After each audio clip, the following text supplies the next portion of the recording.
ওইখানে ঠিক আছে, তাহলে স্টার্ট করছি। আচ্ছা, আমি আপনাদের কোন সাবজেক্ট পড়াবো? বাংলা। বাংলা। বাকিরা? Bengali sir. বাহ, বাংলা বেঙ্গলি, তা ভালো। একটু অন্যরকম হলো। হ্যাঁ, এটা অর্ধেক সত্যি, যেহেতু অফিসিয়াল একটা নোটিফিকেশন দিতে হয় ওর জন্য ওটা দেওয়া রয়েছে বাংলা। আমি আসলে শুধু বাংলা পড়াই না, আমার ব্যাচে আগেও যারা ছিলেন তারা জানেন খুব ভালোভাবে। একদম পড়াশোনা শুরু করা থেকে আরম্ভ করে পরীক্ষার হলে যাওয়া পর্যন্ত আর একটা বড় জিনিস আমাদের সঙ্গে থাকে, সেটা হচ্ছে স্ট্রেস। তো স্ট্রেস ম্যানেজমেন্ট কিভাবে করতে হবে সেই জিনিসটাও আমি চেষ্টা করি আপনাদের সহযোগিতা করতে। বোঝা গেল? স্ট্রেস ম্যানেজমেন্ট মানে কি বোঝা গেল? হ্যাঁ স্যার। আমার ক্লাসে যদি না বুঝতে পারেন একদম স্পষ্টভাবে বুঝবেন, স্যার বুঝলাম না, কেমন? নয়তো কিন্তু আপনাদের অসুবিধা হয়ে যাবে। ঠিক আছে, তাহলে আমি বুঝতে পারবো যে আমাকে কোথা থেকে শুরু করতে হবে। সুতরাং যেটা হ্যাঁ সেটা হ্যাঁ, যেটা না সেটা না। আগে যারা ছিলেন তারা জানেন। যারা বুঝতে পারেননি বা অর্ধেক বুঝেছেন তাদেরকে জন্য বলছি, স্ট্রেস ম্যানেজমেন্ট হলো, ধরুন আমরা এখানে যা পড়বো, কি কি পড়বো আমরা এখানে বাংলা ক্লাসে? কি কি পড়বো আমরা? ধ্বনি, বর্ণ, তাই তো? আর কি কি সিলেবাস দেখেছেন তো? বলুন দেখি কি কি আছে। যে কেউ বলুন। ধ্বনি বর্ণ একসঙ্গেও বলতে পারেন, কোনো অসুবিধা নেই, সমবেত পাঠ হতে পারে। ধ্বনি, বর্ণ, সন্ধি, সমাস, আর ব্যাকরণ। ব্যাকরণ। বচন ছেদ। ব্যাকরণ, বচন। বেশ বেশ ক্রিয়া বিশেষণ, সর্বনাম। বেশ বেশ বেশ। এই যেগুলোর কথা বললেন এগুলো কিন্তু মোটামুটি বাজার চলতি বইগুলোতেও আছে। বোঝা গেল? এবং আমরা, মজার বিষয় হলো আমরা প্রায় প্রায় ছোটবেলা থেকেই এগুলো পড়ে এসেছি। তাহলে হোয়াই ইএমএস? আর আমার ক্লাসেই কেন? কারণ এগুলোর সঙ্গে যে জিনিসটা চলে সঙ্গে সঙ্গে সেইটা আপনারা মিস করে গেছেন, সেটা আবার মনে পড়বে পরীক্ষার হলে গিয়ে। কি? সেটা হচ্ছে কোয়েশ্চেন যদি কমন না আসে তখন আমরা কি করব স্যার? বোঝা গেল? সমাস, সন্ধি এগুলো বাজারের বইতে লেখা থাকে, এর জন্য স্যারের কাছে আসার দরকার নেই। স্যারের কাছে যে কারণে আসতে হবে সেটা হচ্ছে পরীক্ষার হলে যদি বেকায়দা কোনো প্রশ্ন পড়ে যায় তখন সেটাকে কি করে ম্যানেজ করবেন, আমি সেইটার উপর বেশি জোর দিই। বাকিটা ওগুলো আপনারা শিখে যাবেন। আপনারা যে বয়সে এসে পড়তে শুরু করছেন বা পড়ছেন, বয়সের তুলনায় সিলেবাস অনেক ছোট, অনেক পিছিয়ে। সুতরাং এগুলো একটু ধরিয়ে দিলেই আপনারা বুঝতে পারবেন। যেটা সমস্যা হবে সেটা হচ্ছে পরীক্ষার হলে বসে যদি আনকমন প্রশ্ন আসে তখন আমরা কি করব। আমরা এই কয় মাস ধরে সেটাই দেখব। বাংলাটাও পড়াবো, ওই পার্ট টাইমে পড়াই বাংলা। যারা আগেও ছিলেন আমার সঙ্গে তারা জানেন বাংলাটা ওটা আমরা এইভাবে যেমন কথা বলছি, কথা বলতে বলতে শিখে নেব। ওর জন্য আপনাদের খাতা কলমের প্রয়োজন হবে না, যখন প্রয়োজন হবে আমি বলে দেবো। ঠিক আছে, তো এটা গেল মুভি ট্রেলার, হলো পিকচার আভি বাকি হ্যায়। এবার আপনাদের কাছে প্রথমে আমি শুনতে চাইবো আপনাদের সমস্যাটা কোন জায়গায়। পেডাগজিতে সমস্যা, ব্যাকরণের সমস্যা, দুটোতেই সমস্যা, না দেশের শিক্ষা ব্যবস্থা নিয়ে সমস্যা? কোনটা সমস্যা এক এক করে বলুন। ব্যাকরণের সমস্যা আমার। হ্যাঁ, কি সমস্যা? ব্যাকরণের সমস্যা স্যার। ব্যাকরণে সবারই ব্যাকরণ। সমস্যা বাবা, ব্যাকরণে আসতে হবে, তাহলে কোনো সমস্যা থাকবে না। বোঝা গেল? ব্যাকরণ যতদিন থাকবে ততদিন সমস্যা থাকবে, ব্যাকরণ যেদিন থেকে শুরু হবে সেদিন থেকে আর কোনো সমস্যা হবে না। খাতায় লিখে রাখুন ব্যাকরণ, উচ্চারণ যেন আর ভুল না হয়। ঠিক আছে, যে কদিন আমরা বাংলা পড়বো উচ্চারণের প্রতি নজর দেব, উচ্চারণ যেন ভুল না হয়, ব্যাকরণ, ব্যাকরণ নয়। ঠিক আছে, এক নম্বর কথা। কারণ আপনারা যখন পড়াতে যাবেন তখন কিন্তু বলতে হবে, ছাত্রদের শেখাতে হবে ব্যাকরণ। এটা একটা গেল। বলছি দ্বিতীয় আমার কথা, সিলেবাস সম্পর্কে অতটা ধারণা নেই, সবকিছু আমাদের শেখাতে হবে প্রথম থেকে। হ্যাঁ হ্যাঁ ঠিক আছে, ওটা চলে আসবে। আমি বলছি কি, আমরা যেভাবে কথোপকথন করছি এইভাবে আমরা শিখে যাবো। ওর জন্য খাতা ধরতে হবে না, কলম ধরতে হবে না। আর যেটা আপনাদের নোটসে যেটা দিতে হবে সেটা আমি দিয়েই দেবো এখান থেকে, ও নিয়ে কোনো চিন্তা নেই।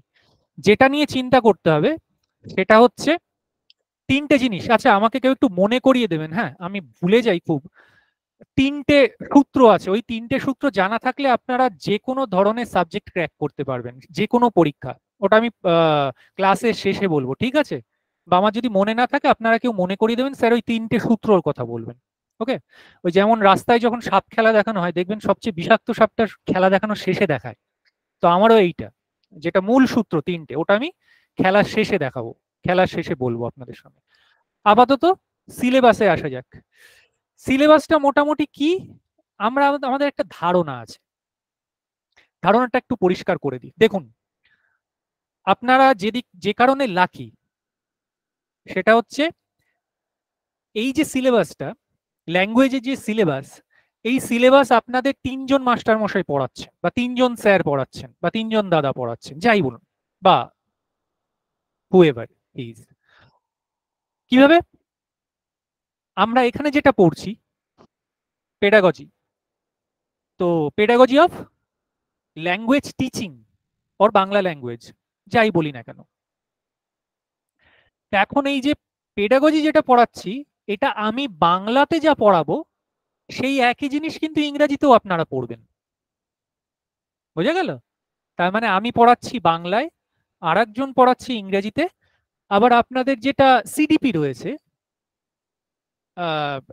চাইল্ড সাইকোলজি অ্যান্ড ডেভেলপমেন্ট, সেখানেও একটা পার্ট আছে, ভাষা শিক্ষার একটা পার্ট আছে। সুতরাং এই বিষয়টা কিন্তু তিনজন স্যার বা তিনজন মেন্টর বা তিনজন টিচার কিন্তু আপনাদের পড়াচ্ছে। সুতরাং এটাকে, এই সুযোগটার সদ্ব্যবহার করবার চেষ্টা করবেন। প্রথম কথা, যা জিজ্ঞাস্য আছে, যতভাবে জিজ্ঞাস্য আছে, দেখা গেল পাড়ার অমুক দাদা এইভাবে বলেছিল, সেই প্রশ্নটাও আমাকে করতে পারেন যে স্যার আমি তো এই বইতে দেখেছি, পাড়ার দাদার নাম নেওয়ার দরকার নেই, স্যার আমি একটা বইতে দেখেছি এখানে এরকম দেওয়া আছে, আপনি বলুন এখানে এটা কেন হলো। কেমন? আমার সঙ্গে আগেও যারা ছিলেন আমাদের ক্লাসে, পুরনো বন্ধু যারা রয়েছেন তারা জানেন, প্রত্যেকটা ক্লাসে আমি নিজে যেচে জিজ্ঞাসা করি যে এই বিষয়ে কোনো প্রশ্ন আছে কিনা। এই ক্লাসেও করব, কোনো চিন্তা নেই, ঠিক আছে? কারণ প্রশ্নটা এই কারণেই করি যাতে আপনাদের কোনো কনফিউশন না থাকে। বোঝা গেল? কনফিউশন, ব্যাকরণে যদি কনফিউশন থাকে তাহলে কিন্তু সব শেষ। কারণ ব্যাকরণ ইজ ইকুয়াল টু ম্যাথমেটিক্স, প্রথম থেকে এটা জেনে নেওয়া ভালো। ব্যাকরণ মানে ম্যাথমেটিক্স, আমরা সেইভাবেই করব, ঠিক আছে? ব্যাকরণ কিন্তু বাংলা বলে কিন্তু মুখস্থ করবার জিনিস নয়, একদম অঙ্কের মতো, একদম সেই সূত্র এবং সেই লজিক অনুসারে তৈরি, ঠিক আছে? এই পর্যন্ত আমি যা বললাম সেই পর্যন্ত পুরো ক্লিয়ার? বুঝতে কারোর অসুবিধা আছে? ক্লিয়ার? না স্যার, বুঝতে পেরেছি। ঠিক আছে, ঠিক আছে। দ্বিতীয় কথা,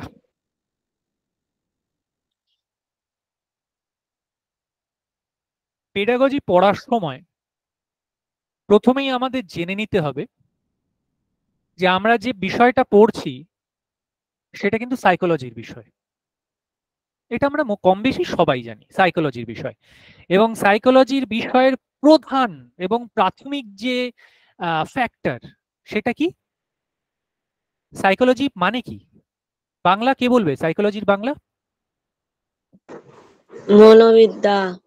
মনোবিদ্যা। মনোবিদ্যা। বাংলা গান এবং হিন্দি গানের প্রায় 90% যা যে বিষয় নিয়ে তৈরি, মন, তাই তো? এখন সেই মনটা প্রত্যেকের আলাদা। খুব মন দিয়ে শুনবেন, আপনারাও মন দিয়ে শুনবেন, কোট আন কোট। মন যেহেতু প্রত্যেকের আলাদা, তাই মনের যে মানসিকতা, মনের যে চলন, মনের যে অ্যাক্টিভিটি, সেটাও আলাদা, ঠিক আছে? এই দুটো লজিক আমরা বুঝতে পারলাম। 3 নম্বর কথা, এখানে এমন এক শ্রেণীর মানুষের মনের কথা বলা হয়েছে যাদের মনটা পুরোপুরি ভাবে পরিণত নয়, পুরোপুরি ম্যাচিওর নয়। কারা? শিশু থেকে নিয়ে প্রাক কৈশোর বা কৈশোর পর্যন্ত, এই পর্যায়ের যারা রয়েছে, তাদের মন এবং মানসিকতা নিয়ে আমাদের পড়াশুনো করতে হচ্ছে। এবার সেই মন এবং মানসিকতার কি সবটুকু আমরা পড়ছি? মানে আমার যে ক্লাস, সেই ক্লাস আমরা কোনটুকু পড়বো? ভাষা শেখার ক্ষেত্রে এই মন, এই শ্রেণীর মানুষের অর্থাৎ প্রাক কিশোর অবস্থা পর্যন্ত মানুষের মন এবং মানসিকতা কিভাবে রেসপন্ড করে, কিভাবে সাড়া দেয়, কিভাবে কাজ করে। ভুল বললাম কিছু? না পেডাগজি স্যার। তো সেইটাই। একটা ভাষা, সেটা বাংলা, হিন্দি, উর্দু, মারাঠি, গুজরাটি, যাই হোক, একটা ভাষা একটা সার্টেন পিরিয়ডের মধ্যে, মানে 5 বছর, 10 বছর, 8 বছর, 9 বছর, 2 বছর, একটা বাচ্চা বা একটা শিশু বা একজন শিক্ষার্থী, কিশোর শিক্ষার্থী কিভাবে সেই ভাষাটাকে অ্যাডাপ্ট করবে, এটা হচ্ছে পেডাগজির 1 নম্বর কথা, একটা পয়েন্ট। ভাষা কিভাবে অ্যাডাপ্ট করব, অর্থাৎ রিসিভ করব, এবং ভাষা কিভাবে পড়াবো, কিভাবে ভাষা শিখবে, অর্থাৎ ভাষার শিখন, এবং ভাষা কিভাবে শেখানো হবে, ভাষার শিক্ষণ।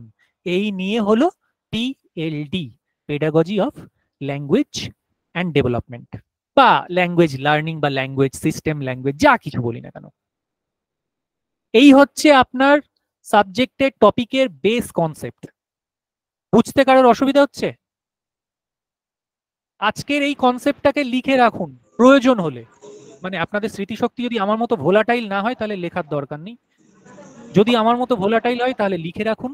কারণ এই সূত্রটা ধরেই কিন্তু আমরা ম্যাক্সিমাম কোয়েশ্চেন সলভ করব। ইভেন যখন আমরা সিটেট এর কোয়েশ্চেন সলভ করব তখন কিন্তু এই কনসেপ্টটাই কাজে লাগবে। 3টে জিনিস আমাদের জেনে রাখতে হবে। শিক্ষা ব্যবস্থা যত উন্নত হয়েছে, শিক্ষা ব্যবস্থাটা তখন কি কেন্দ্রিক হয়ে গেছে? স্কুল কেন্দ্রিক, শিক্ষক কেন্দ্রিক, না শিক্ষার্থী কেন্দ্রিক? কে বলবে? শিক্ষার্থী কেন্দ্রিক। শিক্ষার্থী কেন্দ্রিক।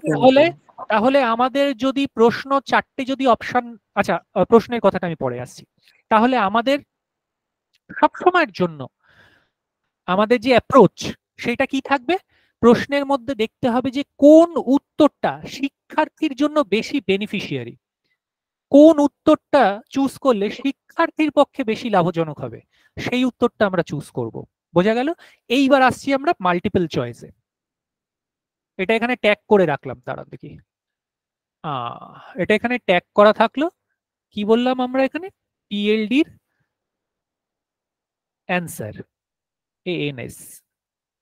যেখানে আপনারা বুঝতে পারবেন না সেখানে বলবেন স্যার একটু দাঁড়ান, আমি একটু বুঝে নিই, আমি সঙ্গে সঙ্গে দাঁড়াবো, কিন্তু না বুঝে হ্যাঁ বলবেন না। আচ্ছা, multiple choice. Multiple choice 1, 2, 3, 4। Multiple চয়েসের সুবিধা অসুবিধা কোনটা? কে বলতে পারবে? মাল্টিপল চয়েস কোয়েশ্চেনের সুবিধা অসুবিধা কি? স্যার সুবিধা হচ্ছে আমরা উত্তরটা চোখের সামনে দেখতে পাবো। সেখান থেকে একটা নিশ্চয়তা, যদি নিশ্চিতভাবে জানা যায় তাহলে তো সেটা করাই যাবে, বা আমরা সেক্ষেত্রে অনুমানও করতে পারবো যে কোনটা হতে পারে। এটা আমার মনে হয় এটা সুবিধা একটা। আগেরবার মাল্টিপল চয়েসের একটা উদাহরণ দিয়েছিলাম, কারোর মনে আছে?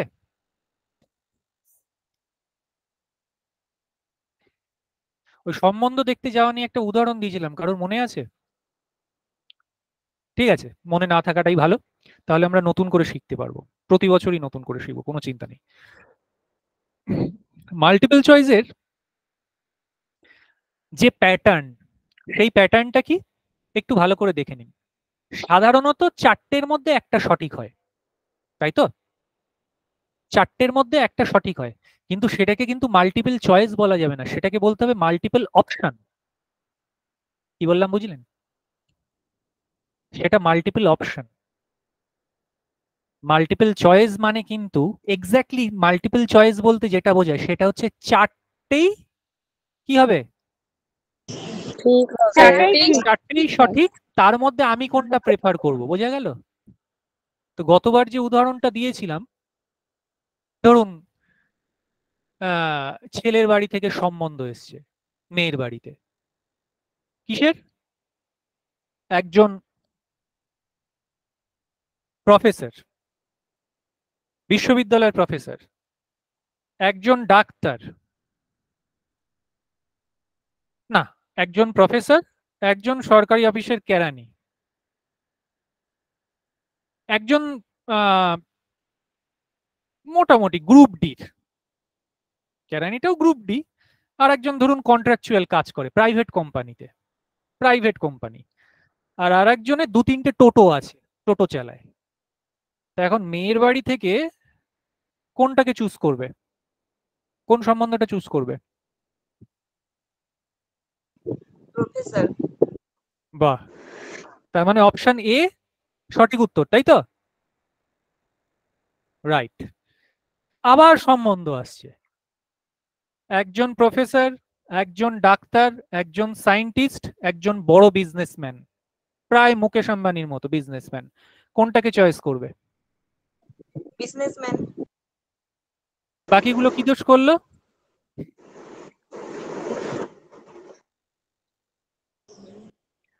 কোনো দোষ করেনি, কিন্তু বিজনেসম্যানটাই মোস্ট প্রেফারেবল। ওই যেহেতু শেষে আম্বানির নামটা বললাম, বিজনেসম্যানটাই শেষ প্রেফারেবল, মানে বেশি প্রেফারেবল। এইটা হচ্ছে মাল্টিপল চয়েস, মানে আমি যে সাবজেক্টটা পড়তে চলেছি বা আমরা যেটা পড়বো এই কদিন ধরে, এই কমাস ধরে, সেটা হচ্ছে এই ধরনের, ম্যাক্সিমাম উত্তর এই ধরনের, 4টেই সঠিক। তার মধ্যে মোস্ট প্রেফারেবল কোনটা, ওই আম্বানিকে আমাদের খুঁজে বের করতে হবে। স্যার একটা কথা বলবো? বলুন বলুন। পরীক্ষার হলে যখন এমনিতেই মানে প্রচুর টেনশনে থাকি, আর অপশন গুলো দেখার সময় চারটে অপশন এমন মনে হয় যে চারটেই ঠিক, আর যে সেই ভুলটাতেই দাগ দিই, এরকম করেই ফেল করি পরীক্ষাতে। ওটা ওটা ওই উত্তরটা আমি একদম এইটারই উত্তর দেবো, কিন্তু আমাকে মনে করিয়ে দেবেন যে স্যার ওই 3টে সূত্রর কথা বলেছেন, ওটা শেষে, হ্যাঁ ক্লাসের শেষে আমি বলবো। তো একদম আপনার এই প্রশ্নেরই উত্তর দেবো। তো এখন যেহেতু সাইকোলজির কোয়েশ্চেন, খুব ভালোভাবে বুঝবেন, সাইকোলজির কোয়েশ্চেন কিন্তু কনসেপচুয়াল কোয়েশ্চেন বেশিরভাগ হয়, ফ্যাকচুয়াল কোয়েশ্চেন হয় না প্রায় বলতে গেলে।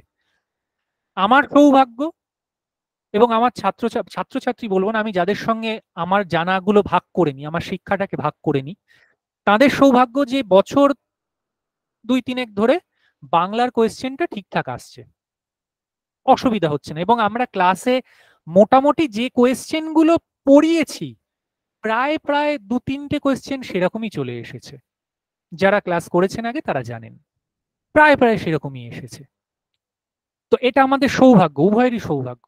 এরকম যদি না হয় তাহলে কি হতে পারে, আমরা কিন্তু সেইভাবে প্র্যাকটিস করব, মানে যতটা কঠিন হতে পারে প্রশ্ন, ওকে, আমরা সেইভাবে দেখব। যদি প্রশ্ন সহজ হয় আমাদের দুজনারই সৌভাগ্য, যদি প্রশ্ন কঠিন হয় অ্যাটলিস্ট আপনাদের পাস মার্কটা উঠে যাবে, আমরা এই এমন ভাবে প্র্যাকটিস করব, ঠিক আছে? পাস মার্কটা উঠে যাবে, প্রথম কথা। তাহলে সাইকোলজির ম্যাক্সিমাম কোশ্চেন কি হয়? কনসেপচুয়াল হয়, মানে ডাক্তার, প্রফেসর, ইঞ্জিনিয়ার এবং বিজনেসম্যান সবকটাই ঠিক, সবকটাই ভালো, কিন্তু তার মধ্যে মোস্ট প্রেফারেবল কোনটা? এবার আসছি দ্বিতীয় পয়েন্টে, মোস্ট প্রেফারেবল স্যার বুঝবো কি করে? কি বললাম? আধুনিক শিক্ষা ব্যবস্থা হবে কি শিক্ষার্থী কেন্দ্রিক। সুতরাং আমার উত্তরের মধ্যে দেখতে হবে শিক্ষার্থী যাতে লাভবান হচ্ছে এরকম কোয়েশ্চেন, এরকম উত্তর কোনটা, 1 নম্বর।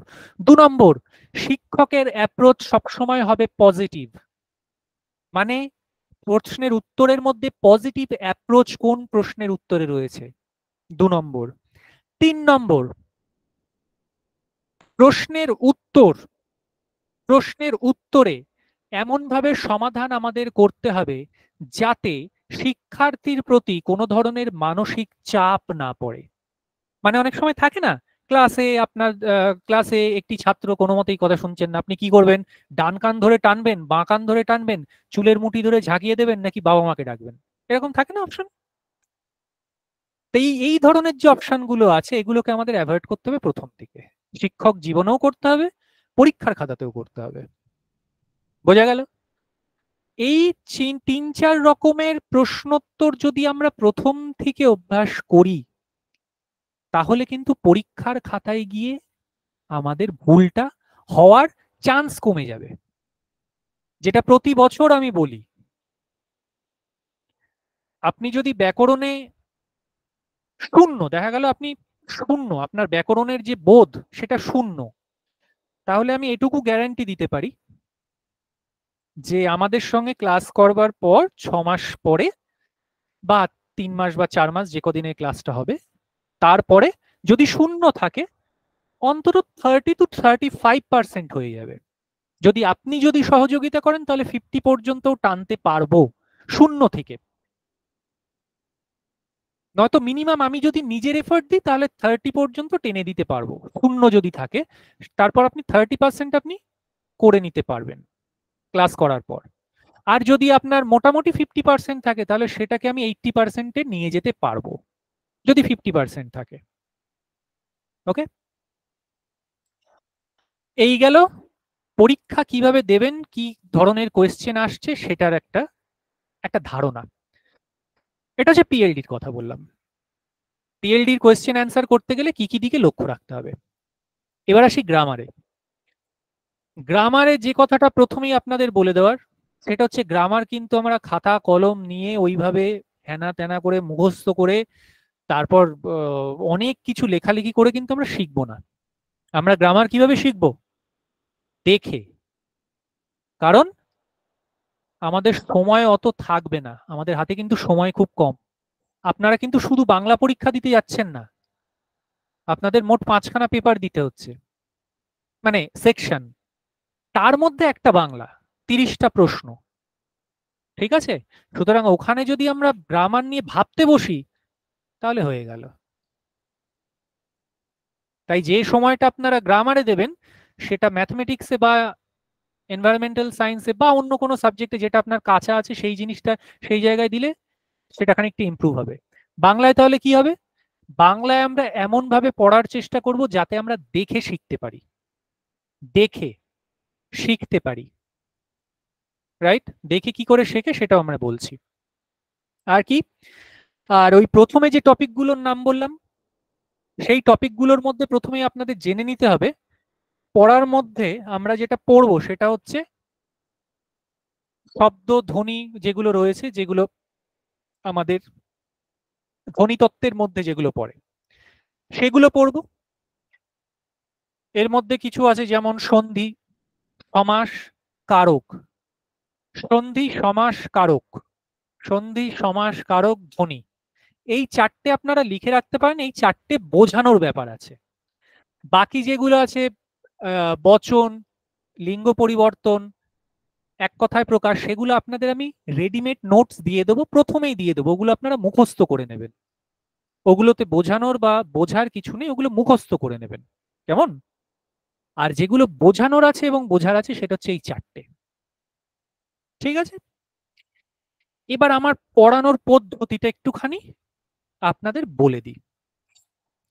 পদ্ধতিটা আর কিছুই না, ধরুন এই যে ধ্বনি ও বর্ণ, ধ্বনি ও বর্ণ, এটা যদি বলি, কোথায় গেল ডাস্টার, কোথায়, ধ্বনি ও বর্ণ। ধ্বনি ও বর্ণ আমরা কিভাবে পড়বো? ধ্বনিকে কয় ভাগে ভাগ করা যাচ্ছে? বাংলা ধ্বনিকে মানে দুই ধ্বনিমালা ভাগে, কি কি? স্বরধ্বনি আর ব্যঞ্জনধ্বনি। ব্যঞ্জন ধ্বনি। এটা আবার কাপে কেন?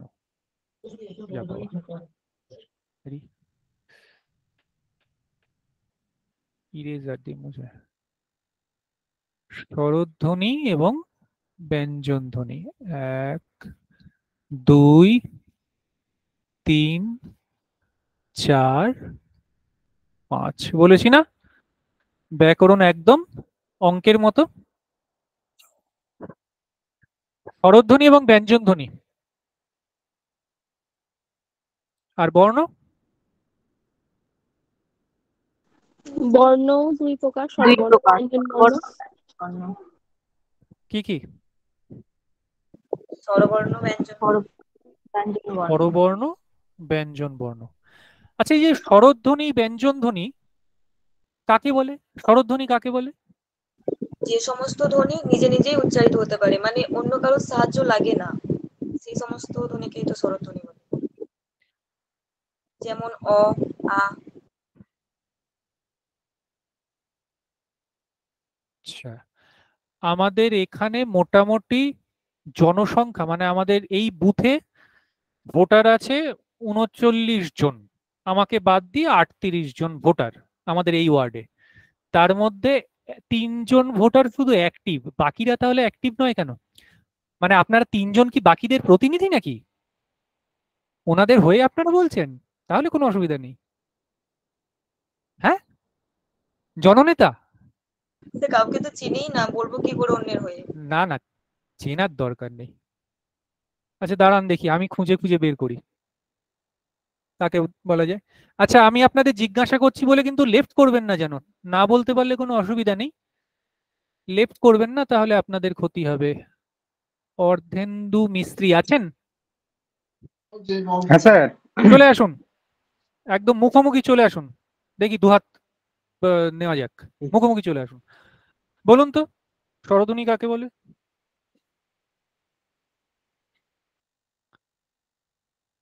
যে ধ্বনি উচ্চারণের সময় অন্য কোনো ধ্বনির সাহায্য নিতে হয় না, সেটাকে স্বরধ্বনি বলা হয়। স্বনির্ভর গোষ্ঠীর অন্তর্গত, তাই তো? একা একাই হয়ে যাচ্ছে হ্যাঁ। সবকিছু, ব্যাস। আর ব্যঞ্জন ধ্বনি? মানে উচ্চারণের সময় অন্য কোনো ধ্বনির সাহায্য নিতে হয়, বেশ, যেমন ক উচ্চারণের সময় ক, পরনির্ভর। হ্যাঁ। Very good, very good, very good. ঠিক আছে, আপাতত এইটুকুনি যথেষ্ট, কিন্তু এইটুকুনি না, ওই যারা 9-10 পর্যন্ত যারা পড়ছে তাদের জন্য যথেষ্ট। আমাদের পরীক্ষার ক্ষেত্রে, বিশেষ করে এসএলএসটির মতো পরীক্ষা, বা যেখানে ব্যাকরণটা সত্যি মন দিয়ে যেখানে ব্যাকরণের প্রশ্ন করা হয়, সেই সব পরীক্ষার ক্ষেত্রে কিন্তু এটা যথেষ্ট নয়। কেন যথেষ্ট নয় জানেন? কিছু কিছু ধারণা আছে যেগুলো আমাদের ছোট থেকে মনে তৈরি হয়ে রয়েছে। তার মধ্যে অন্যতম ধারণা হচ্ছে এইটা, কি স্বরধ্বনি একা একা উচ্চারিত হয়, স্বনির্ভর, আর ব্যঞ্জনধ্বনি পরনির্ভর। আমি যদি প্রমাণ করে দিতে পারি যে স্বরধ্বনি মাত্রই স্বনির্ভর নয়, তাহলে কি হবে? স্যার সেটা তো আছেই, যৌগিক স্বরগুলো তো আছেই। হ্যাঁ স্যার, আছে স্যার, ওই আর ও, এ দুটো তো আপনার সাহায্য লাগে। তাছাড়াও তো আরো অনেক যৌগিক স্বর আছে যেগুলো বর্ণমালায় নেই কিন্তু আমাদের উচ্চারণে আছে। বলুন দেখি। যেমন হচ্ছে ঘেউ, এউ, এ আর হর্ষৌ, মানে এই আচ্ছা, না, স্বর, আমার এউ। বক্তব্য সেটা নয়। আমি যেটা বলছি ওটা তো স্বর মিলে যৌগিক মানে। যৌগিক মানে কি? একই জিনিস দুটো, তাকে বলা হয় যৌগিক, তাই তো? একই হ্যাঁ জিনিস স্যার। দুটো, সমান ধর্ম জিনিস দুটো যদি থাকে তখন তাকে বলা হয় যৌগিক। তা যৌগিক স্বর মানে দুটোই স্বর, আমি সেটা বলছি না। আমি বলছি আমাদের ছোটবেলায় শেখানো হয়েছিল স্বরধ্বনি একা একা উচ্চারিত হয়, আর ব্যঞ্জনধ্বনি উচ্চারণ করতে গিয়ে স্বরধ্বনির সাহায্য নিতে হয়। অর্ধেন্দু যেটা ব্যাপারটা আরো পরিষ্কার করে দিল। এখন আমি বলছি যে না, স্বরধ্বনিতেও ব্যঞ্জনধ্বনি লাগে, ব্যঞ্জনধ্বনি ছাড়া স্বরধ্বনি উচ্চারণ করা যায় না। এটা সমর্থনে কে কে আছেন হাত তুলুন, বা এটার বিপক্ষে কে কে আছেন হাত তুলুন। স্যার স্বরধ্বনি উচ্চারণে তো স্বরধ্বনির সাহায্য নেওয়া যায়, কিন্তু ব্যঞ্জন ধ্বনির সাহায্য, হুম, সেটাই বলতে চাইছেন কি আপনি? একদম একদম, ব্যঞ্জনধ্বনি ছাড়াও স্বরধ্বনি উচ্চারণ করা সম্ভব নয়। এই জিনিসটা আমার জানা স্যার ছিল এটা না। তো স্যার জানা নেই স্যার, এই এগুলো। তো, এই তো বাবা, এইটা, এইটার জন্যই আপনাদের সময়টা নষ্ট করতে এখানে এসেছি, আর কোনো কারণ নেই। স্যার আমরা ছোট থেকে জানি স্যার যে স্বরধ্বনি স্যার একা একাই উচ্চারিত হয়, আমিও কারো সাহায্য জানতাম, লাগে না। আমিও জানতাম। এখন দোষটা তো আমার নয়, দোষটা তো আমার নয়, স্যার দোষটা আপনাদেরও নয়। দেখুন, ছটার সময় ক্লাস করলাম, তিনিও বললেন স্বরধ্বনি একা একা আচ্ছা উচ্চারিত ঠিক আছে, হয়। ওটা ওটা ওটা ওটা নিয়ে আমরা ইয়ে করবো। সেটা যে উনি প্রত্যেকেই নিজের নিজের একটা ইয়ে থাকে, ধারণা থাকে। আমি যেটা জানি সেটা আমি আপনাদের সঙ্গে শেয়ার করি। দেখুন লজিকে আসছে নাকি, ঠিক আছে? আমরা কি করে বুঝবো যে আমি ঠিক বলছি না ভুল বলছি? আপনারা লজিক মিলিয়ে নিন, বই মিলিয়ে নিন, তাহলেই হয়ে গেল।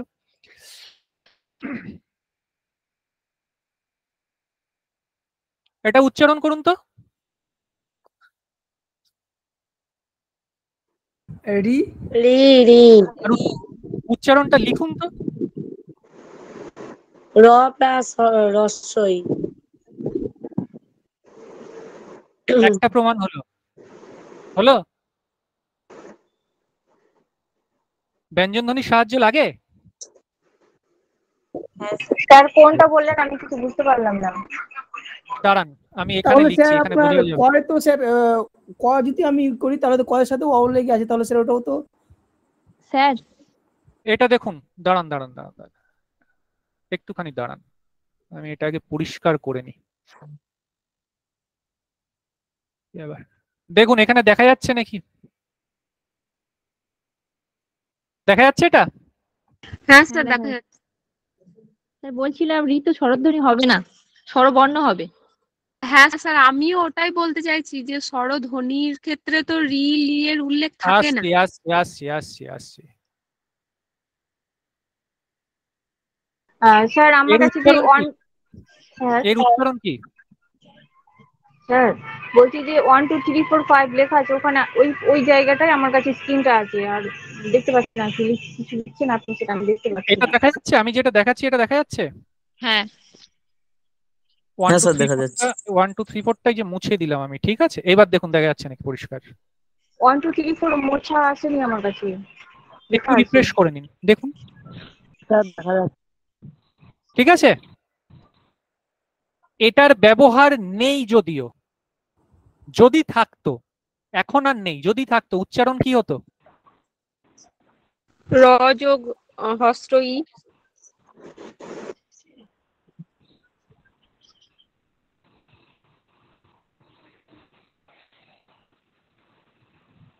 এর উচ্চারণ কি? অ প্লাস জ অ প্লাস জ যোগ আ।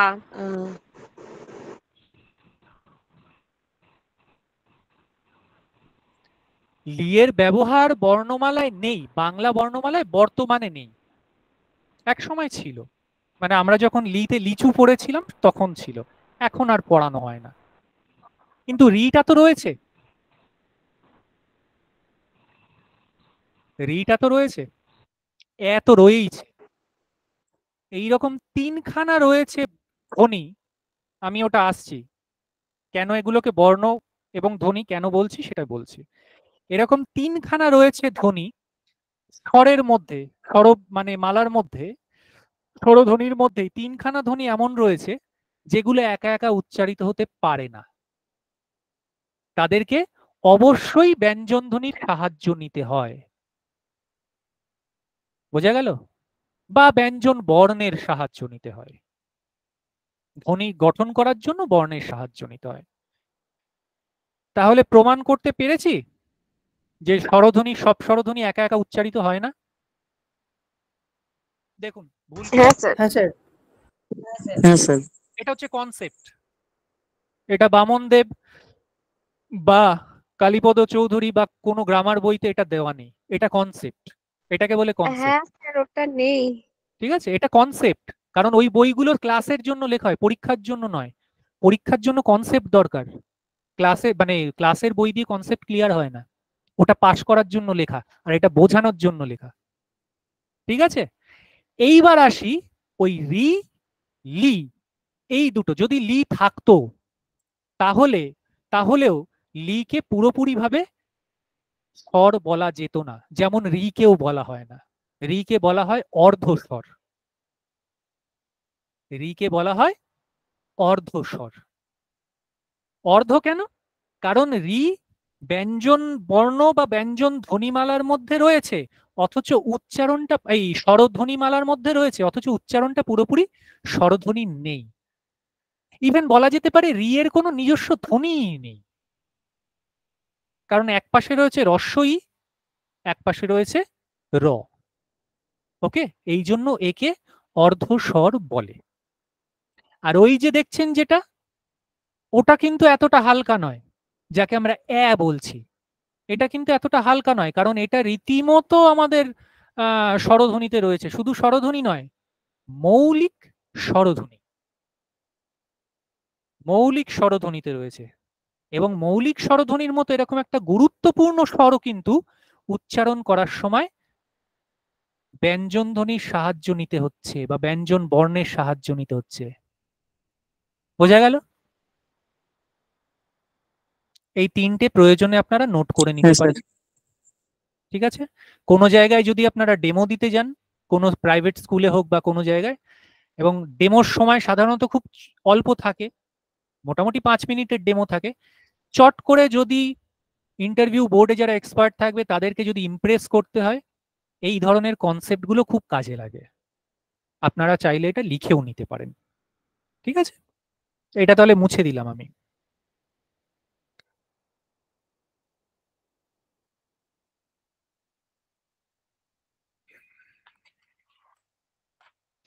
বেশ, এটা আমাদের একটা প্রথম একটা কনসেপ্ট, যেটা আমারও ছিল না ছোটবেলা থেকে, এবং আপনাদের মধ্যে আশা করছি অনেকেরই ছিল না। ছোটবেলা থেকে আমাদের এই জিনিসটা শেখানো হয়নি, কিন্তু এটা রয়েছে, এটা আমাদের মধ্যেই রয়েছে। এইবার আর একটা কনসেপ্টে আসি, ধ্বনি বর্ণ। এটা নিয়ে খুব সমস্যা হয়, ধ্বনি বর্ণ। যে কারণে এটা বলা হলো যে রিটা বর্ণের মধ্যে রয়েছে, ধ্বনির মধ্যে নেই। কথাটা কতদূর সঠিক কে বলবে? আচ্ছা, বলার দরকার নেই, ভোটিং করি, ঠিক আছে? ভোট 2-3 বার হলে কোনো ক্ষতি নেই। রি যেমন বর্ণ তেমন ধ্বনিও, অর্থাৎ রি ধ্বনি এবং বর্ণ দুটোই সত্যি। এর পক্ষে কারা কারা আছেন, কতজন? 1 2 3 4 5 6। আচ্ছা, স্যার জানা নেই এটা ব্যাপারটা। কোনো অসুবিধা নেই, আপনি নোটা ভোট দিয়ে দিন, জানি না যখন ওখানে লিখে দিন জানি না, কোনো অসুবিধা নেই। আছে, বেশ বেশ। আচ্ছা, রি শুধুমাত্র বর্ণ, এটা ধ্বনি নয়, এর পক্ষে কজন আছে?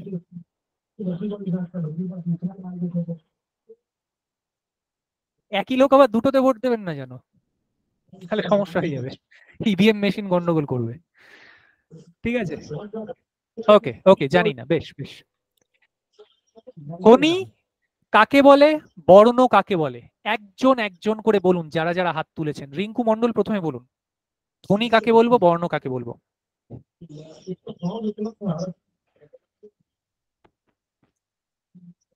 ধ্বনি কাকে বলবো, বর্ণ কাকে বলবো? রিঙ্কু মন্ডল বলুন।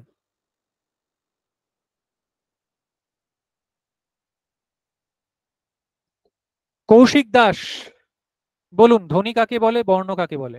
স্যার রিঙ্কু ঘোষ বলবো। হ্যাঁ, রিঙ্কু ঘোষ বলুন, বলুন বলুন। আমাদের বাকযন্ত্রের সাহায্যে যে উচ্চারণ করা হয় সেই উচ্চারণটা হচ্ছে ধ্বনি, আর ধ্বনির লিখিত রূপটাই হচ্ছে বর্ণ, অর্থাৎ আমরা যেটা উচ্চারণ করছি সেটা যখন লিখিত আকারে প্রকাশ করি সেটা হচ্ছে বর্ণ। স্যার আমি বলবো, বলুন।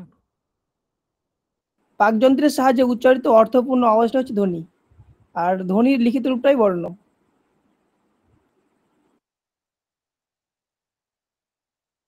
ধ্বনির লিখিত রূপটাই বর্ণ।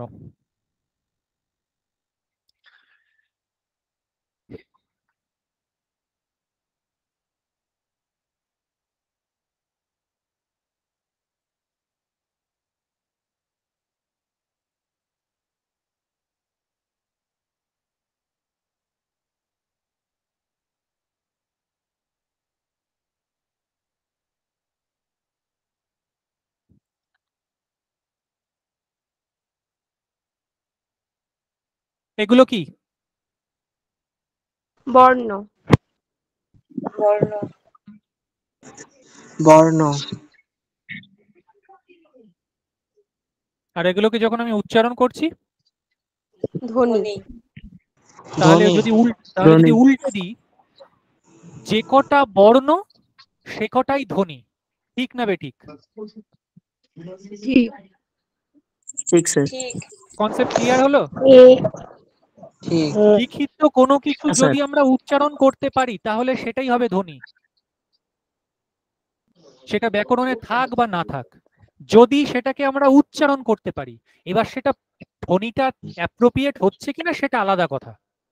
যা চোখে দেখা যাচ্ছে তা বর্ণ, যা উচ্চারিত হচ্ছে সেটা ধ্বনি। ক্লিয়ার? Concept clear? এটা যেন আর ভুল না হয়, যার যার কনফিউশন আছে বলবেন। এই কারণে রি, একই সঙ্গে রি এর যদি উচ্চারণ আমরা করতে পারি তাহলে রিটা ধ্বনি। এবার তার নিজস্ব কোনো ধ্বনি নেই, এটা তার একটা কোয়ালিটি, এটা তার একটা বৈশিষ্ট্য। রি এর নিজস্ব কোনো ধ্বনি নেই, এর নিজস্ব কোনো বর্ণ নেই, কিন্তু যদি একটাকে আমরা লিখতে পারি তাহলে সেটা হলো বর্ণ। এবার কি এটা বর্ণ নেই বললেও ভুল হবে, আমরা বলবো এ বাংলা বর্ণমালার অন্তর্ভুক্ত নয়। কি বললাম বোঝা গেল? রিমা কর্মকার রিমা কামার, আপনি কিছু বলতে চাইছেন? আমি শব্দটা শুনতে পাচ্ছি না, একটা সাউন্ড আসছে শুধু। না স্যার কিছু বলছি না। ঠিক আছে, তাহলে একটু মিউট করে নেবেন। এটা কিন্তু বর্ণ, কারণ আমরা এটা লিখে ফেলেছি, এটা বর্ণ। এর দ্বিতীয় প্রশ্ন মানে দ্বিতীয় যে কথাটা হচ্ছে সেটা হলো বর্ণটি কোনো ধ্বনির কোনো নিজস্ব বর্ণ নেই, এখন যে এক্সিস্ট যে স্বরবর্ণগুলো আছে সেখান থেকে ধার করে লেখা হয়েছে, এবং এই বর্ণটার বর্ণমালার বাংলা বর্ণমালার মধ্যে কোনো অস্তিত্ব নেই। বোঝা গেল? বর্ণ নেই, উচ্চারণের যে বর্ণ হয় না, এটা বলা সম্পূর্ণ ভুল। তাহলে আমরা লিখছি কি? তাহলে তো গ্রামার আমাদের প্রথম থেকে ভুল হয়ে যাবে। একটা জিনিস যদি লেখা হয়, আমাদের ধ্বনিকে যদি আমরা লিখতে পারি সেটা হয়ে যাবে বর্ণ, সেটাকে যদি আমরা উচ্চারণ করতে পারি সেটা হয়ে যাবে ধ্বনি। এবার সেটা ধ্বনিটা আদৌ তার নিজস্ব নাকি সেটা পরের প্রশ্ন, কিন্তু ধ্বনি এবং বর্ণ নিয়ে কোনো প্রশ্ন হবে না। যা কিছু শুনতে পাচ্ছি সেটা ধ্বনি, যা কিছু দেখতে পাচ্ছি সেটা বর্ণ। বোঝা গেল? ক্লিয়ার? এবার আপনাদের হয়তো বিষয়টা ভালো লাগতে পারে, একটা ইন্টারেস্টিং জিনিস দেখাই।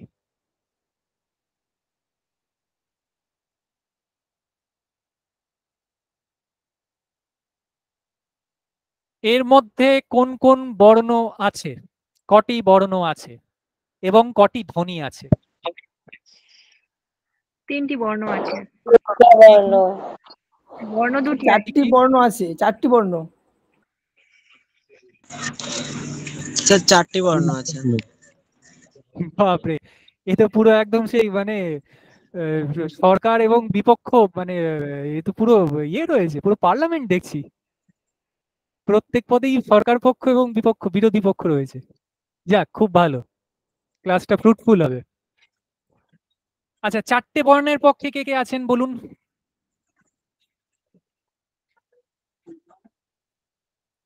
ওকে, আর 3টের পক্ষে কে কে আছেন? 3টের পক্ষে যারা রয়েছেন তাদের মধ্যে যে কোনো একজন বলুন তো এখানে 3টে কিভাবে আসছে?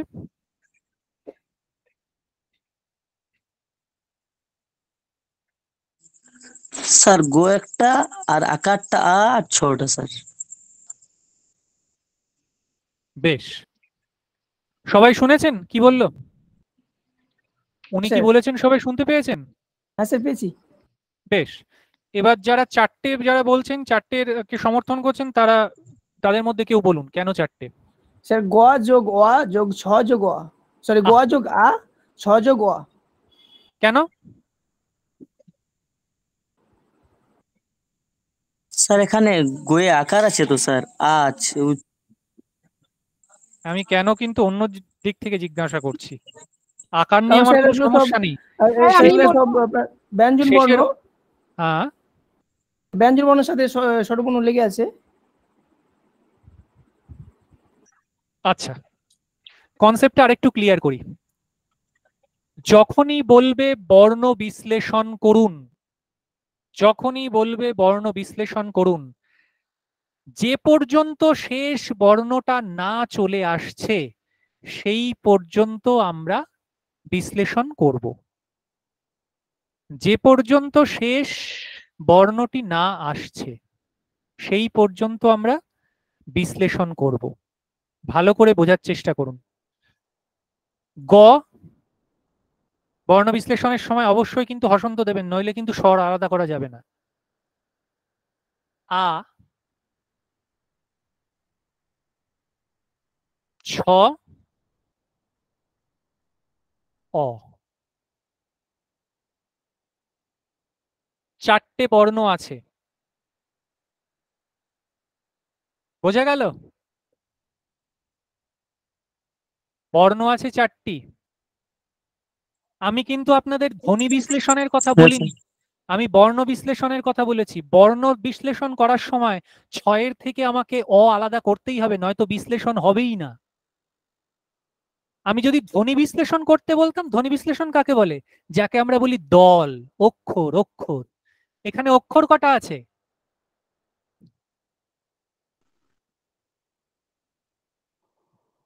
অক্ষর কটা আছে?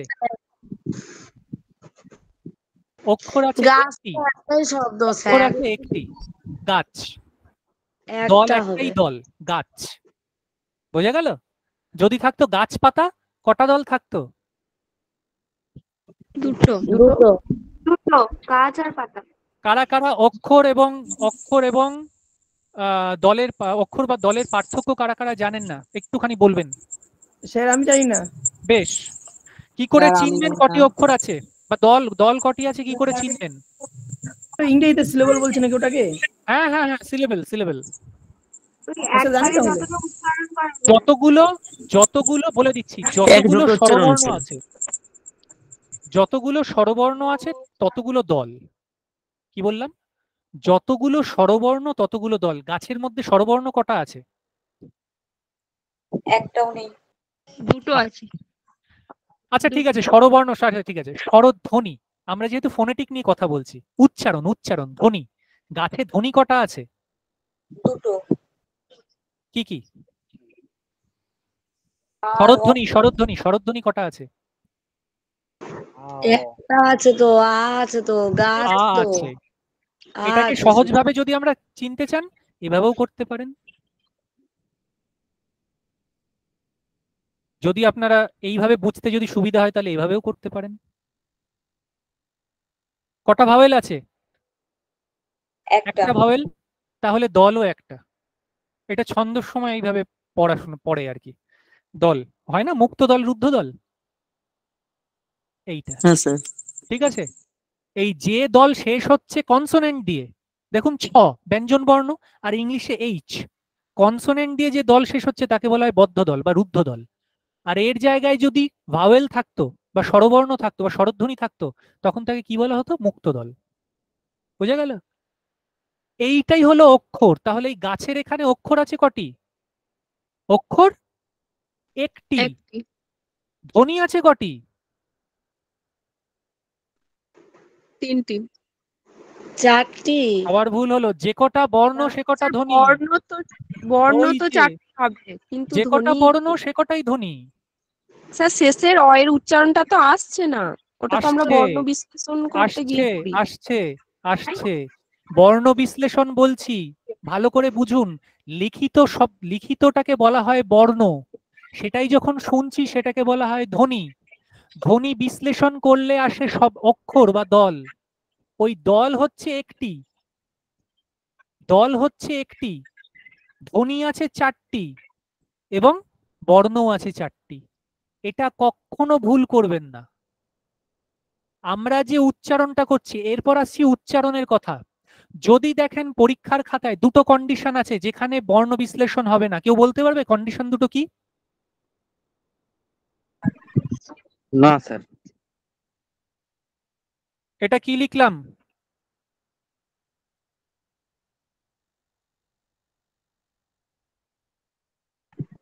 পেন। পেন। এর যদি বর্ণ বিশ্লেষণ করি তাহলে কি করব? প প্লাস অ যোগ এ যোগ ন যোগ অ। না, হসন্ত এগুলো চিনতে হবে। হবে না, কারণ এটা বিদেশি শব্দ। বিদেশি শব্দের ক্ষেত্রে শেষে কোনো বর্ণ বসবে না, কারণ বিদেশি শব্দ ন দিয়ে আমরা প্রকাশ করছি, আসলে এটা এন, এটা বর্ণমালার মধ্যেই পড়ছে না, বাংলার মধ্যে এটা পড়ছেই না। বোঝা গেল? যত বিদেশি শব্দ আছে শেষে যদি হলন্ত উচ্চারণ হয়, মানে শেষে যদি স্বরের উচ্চারণ না থাকে, হসন্ত যদি দিয়ে যদি উচ্চারণ করি, সেগুলোর শেষে কখনো বর্ণ বিশ্লেষণ হবে না, মানে স্বর আলাদা হবে না। বোঝা গেল? স্যার কি করে বুঝবো সেটা বিদেশি শব্দ? ওমা, চেয়ার, টেবিল। আচ্ছা ঠিক আছে, আমি শব্দ ভান্ডারের লিস্ট আপনাদের দিয়ে দেবো, একদম প্রথমেই দিয়ে দেবো, ঠিক আছে? ওগুলো হ্যাঁ স্যার, মুখস্থ করে ভালো নেবেন। হবে স্যার। উর্দু, আরবি, এই যে যেমন পেয়ারা, আলমিরা, pen, chair, table, slate, pencil, এগুলো সবই বিদেশি শব্দ। বাস, সাইকেল, মিনিং বাংলা হয় না, ইংরেজি থেকে যায় মিনিং, ওটাই নাকি স্যার? এগুলোর মিনিং বাংলা কি করবে? জোর জবরদস্তি করা হয়, ওরকম করে হয় না। কেন বিদেশি পেনের ভাবেই, মানে এটাকে বলা হয় শব্দ ভান্ডার। ঠিক আছে, এটা এসেছে বিদেশি থেকে, কিন্তু এটাই এখন বাংলা হিসেবে ব্যবহার করা হচ্ছে। এটাকে বলে বোরোয়িং ওয়ার্ডস বা ঋণকৃত শব্দ বা ঋণ শব্দ, শব্দ ঋণ, যাই বলি না কেন। কৃতঋণ শব্দ। কলম আরবি থেকে আসছে, কলম থেকে আসছে, ঠিক আছে। উকিল উর্দু থেকে আসছে, ওয়াকিল। ওকে।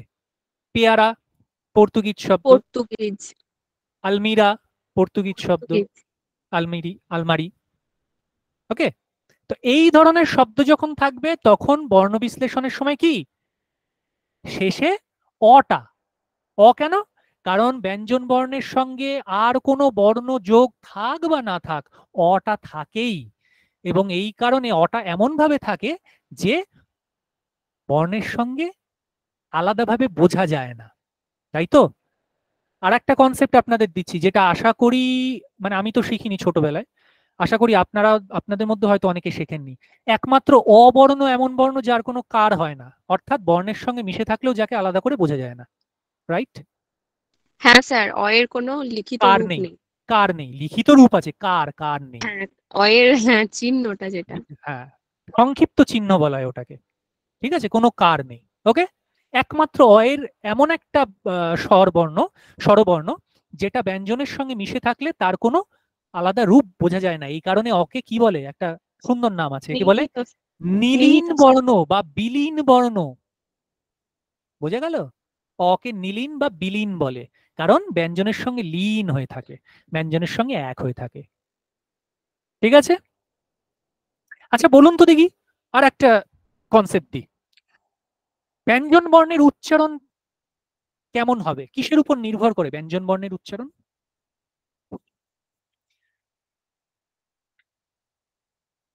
ব্যঞ্জন বর্ণের উচ্চারণ কিসের উপর নির্ভর করে? কিভাবে ব্যঞ্জন বর্ণকে উচ্চারণ করি? মুখ গহ্বরের উপর নির্ভর করে। জিভ। মুখ গহ্বরের উপরই তো জিভ উচ্চারণ বা হবে। মুখবিবরের কোন অংশটা এই তো এই তো এই তার তো উপর। এটা হচ্ছে দাদাগিরির ভাষায় এটাকে বলা হয় গুগলি কোয়েশ্চেন। দেখুন এতদিন ধরে ছোট থেকে আমরা অ ক খ পড়ে আসছি, আমরা এখনো ক্লিয়ার নেই। স্বরবর্ণের উপর। স্বরবর্ণ স্বরবর্ণের ব্যঞ্জনের সঙ্গে যে স্বর থাকবে ব্যঞ্জনের উচ্চারণও তাই হবে। ব্যঞ্জনের নিজস্ব কোনো উচ্চারণ নেই, কি কে কু, রাইট? ব্যঞ্জনের নিজস্ব কোনো উচ্চারণই নেই। যে স্বরবর্ণ থাকবে সেই বা যে স্বরধ্বনি থাকবে তার সঙ্গে কার হিসাবে, যে স্বরবর্ণ তার সঙ্গে কার হিসাবে থাকবে, যেমন ইকার, একার, উকার, সেই স্বরবর্ণ উচ্চারণ হিসাবেই ব্যঞ্জন বর্ণের উচ্চারণ হবে। প্রয়োজনে লিখে রাখতে পারেন এটা, এগুলো পরে কাজে দেবে। কারণ আমরা কিন্তু এই কনসেপ্ট ধরে এগোবো, আমরা কিন্তু বামন দেবের বই অনুযায়ী এগোবো না। আমরা ব্যাকরণ যাতে নিজেরা কিছুটা হলেও তৈরি করে নিতে পারি নিজেদের মতো করে, সেই চেষ্টা করব, রাইট? আচ্ছা এরপর আসি গাছের কনসেপ্টটা, মানে এটা গেল প্রথম কারণ, যদি কোনো বিদেশি শব্দ থাকে সেক্ষেত্রে শেষের অটা মাইনাস হবে না, মানে হসন্ত চিহ্ন বসবে না। এটা 1 নম্বর। হসন্ত চিহ্ন কিন্তু খবরদার দেবেন না। হসন্ত চিহ্ন মানে কি, নয়ের সঙ্গে যে অটা ছিল সেটা আলাদা হয়ে গেছে। বোঝা গেল? হসন্ত চিহ্ন ব্যঞ্জনে যদি হসন্ত চিহ্ন বসে ব্যঞ্জন বর্ণে, তাহলে তার মানে কি বোঝায়, এর সঙ্গে আর কোনো স্বর নেই। আর একটা ক্ষেত্রে বলুন কি বলছেন? স্যার বলছি আমরা আগের একটা ক্লাস করেছি, বাংলা ক্লাস, সেখানে আমরা যখন গাছ বিশ্লেষণ করেছি ম্যাম কিন্তু ওই লাস্টে অটা দেয়নি। আমরা সবাই যখন বলেছিলাম উনি সেটা বারবার বলছে না এখানে হবে না হবে না, সেই জন্য আমাদের বুঝতে একটু সমস্যা হচ্ছে। আপনি বলছেন হ্যাঁ, ওই যে 3টে বর্ণ আমি বলেছিলাম না স্যার, ওটা রিমা একদম আমি ঠিক শুনেছি কে কি বলেছেন, আমি শুনেছি, ক্লাসে আমিও ছিলাম।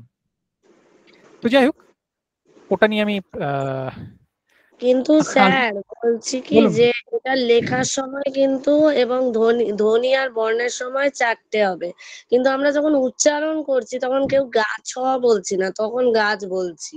এইটা হ্যাঁ, কারণ উচ্চারণ তো ধ্বনি দিয়ে হচ্ছে, উচ্চারণ তো বর্ণ দিয়ে হয় না। আমিও ওটাই তখন বললাম যে উচ্চারণ তো তাই তো বলছি, শেষের অটা তো আমরা উচ্চারণ করছি না, তাহলে 4টে কি কিন্তু করে? আমাকে তো এখানে বর্ণ বিশ্লেষণ করতে হবে। বর্ণ বিশ্লেষণ মানে ব্যঞ্জনের মধ্যে যেটা আমরা রয়েছে তখন অনেকে বলেছে যে বর্ণ বিশ্লেষণ, ম্যাম কিন্তু ওইটাই দেখিয়ে দিয়েছে যে বর্ণ বিশ্লেষণ হলেও হবে না, এরকম বলছিল। আচ্ছা আপনাদের গ্রুপের নামটা কি, মানে কোন গ্রুপে আপনারা রয়েছেন? ইএমএস। আপনারা কি নতুন গ্রুপটাতে রয়েছেন কি বলে? হ্যাঁ নতুন, হ্যাঁ নতুন। টেট গ্রুপ দাঁড়ান একটুখানি দাঁড়ান। হ্যাঁ স্যার নতুন ব্যাচ। 624 দেখুন। এক মিনিট।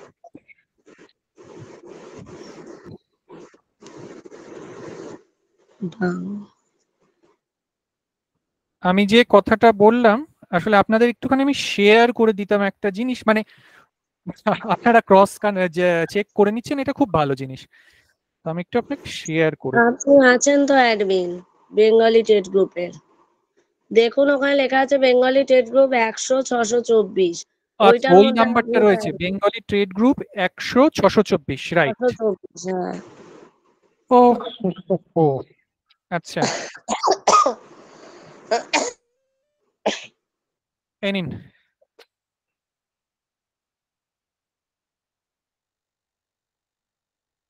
বাণী সংসদের বইটা কে কে ফলো করেন? কালীপদ চৌধুরীর বই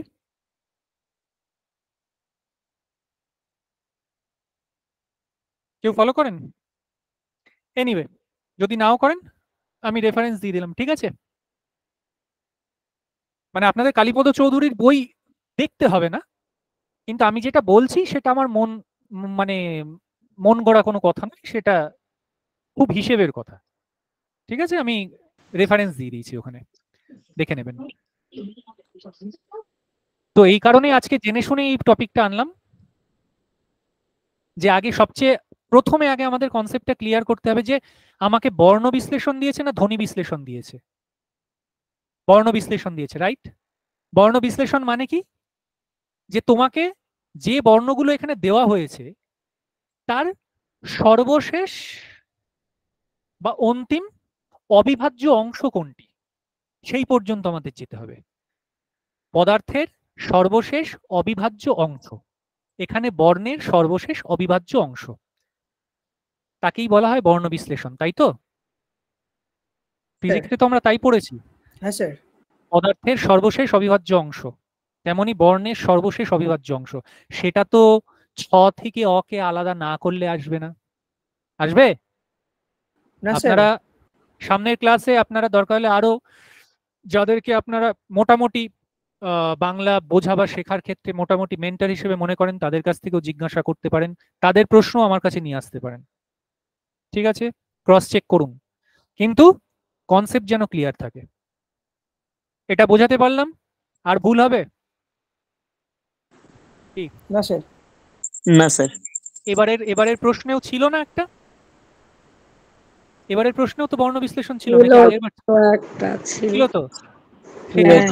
সেখানে তো শেষে অ আসছে নাকি? হ্যাঁ সেখানে অ ছিল তো, হ্যাঁ অনেক জায়গায় সঠিক হয়েছে, সেটা তো সঠিক হয়েছে, আমরাই তো করেছি। তাহলে ভয় কিসের? কোনো ভয় নেই, যেভাবে বলছি এগিয়ে যান। স্যার পেনটা একবার বলবেন? কোনটা? স্যার পেনের যে পেনেরটা শুধু এইটুকুনি মনে রাখুন, শেষের বর্ণ থেকে মানে অ বাদে যদি অন্য কোনো বর্ণ থাকে তাহলে সেটাকে আলাদা করতে পারেন। অ না থাকলে মানে যদি ধরুন শেষে যদি হসন্ত বা হলন্ত উচ্চারণ হয়, শেষের বর্ণটা থেকে অ আলাদা করবেন না। যেমন গাছ উচ্চারণকে হলন্ত উচ্চারণ হচ্ছে, অর্থাৎ শেষে কিন্তু ছয়ের নিচে কিন্তু হসন্ত দেওয়ার কথা, এখন যদিও আর হসন্ত ব্যবহার করা হয় না, অর্থাৎ উচ্চারণ হচ্ছে হলন্ত উচ্চারণ, কেমন?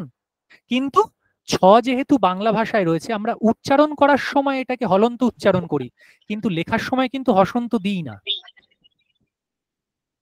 লেখার সময় হসন্ত বসে না, উচ্চারণ হয় হসন্ত বসার সময়। কিন্তু পেন যখন বলি, পেনটা তো আর বাংলা ভাষা নয়, পেনটা ইংলিশ কথা, ইংলিশ শব্দ, ওটাকে ওর মতো করেই উচ্চারণ করি। এই কারণে ইংরেজি শব্দে যেহেতু শেষে কখনো স্বরধ্বনির উচ্চারণ হয় না, ভাওয়েলের উচ্চারণ হয় না, সেই কারণেই আমরা পেনের শেষে অটাকে আলাদা করব না। ক্লিয়ার? হ্যাঁ স্যার ক্লিয়ার, কিন্তু স্যার আপনি বললেন যে হসন্ত দেবে না পেনেতে, কোনখানটা বললেন ওটা একবার যদি বলতেন। ও হসন্ত দিলে, যদি হসন্ত দেন তাহলে তো বোঝা যাবে যে নয়ের পর একটা অ আছে। হ্যাঁ হ্যাঁ স্যার, বোঝা ওটা গেল? হসন্ত দিতে বারণ করছে এই কারণেই, যেমন পতে হসন্ত হবে, পতে হসন্ত হবে। হসন্ত মানে কি? আপনি যেখানটা লিখেছেন সেখানে তো দন্তন্যায় হসন্ত দিয়েছেন, আমি ওই জন্যই আরেকবার আমি ওর জন্য বলছি হসন্ত হবে না, এর উচ্চারণটা হচ্ছে হসন্ত উচ্চারণ। আচ্ছা আমি এটা মুছে দিচ্ছি, ওকে? বুঝতে পারছি না স্যার। হসন্তটা হবে না, ঠিক আছে? এবার ঠিক আছে, ঠিক আছে, হসন্তটা হবে না, কিন্তু এর উচ্চারণটা হসন্ত, কারণ এটা ইংরেজি উচ্চারণ। এরকম অনেক কিছু রয়েছে। পেন্সিল, পেন্সিল বলুন, আপনারাই বলুন পেন্সিল কিভাবে আমরা করব, বিভাজন করব, বর্ণ বিশ্লেষণ করব?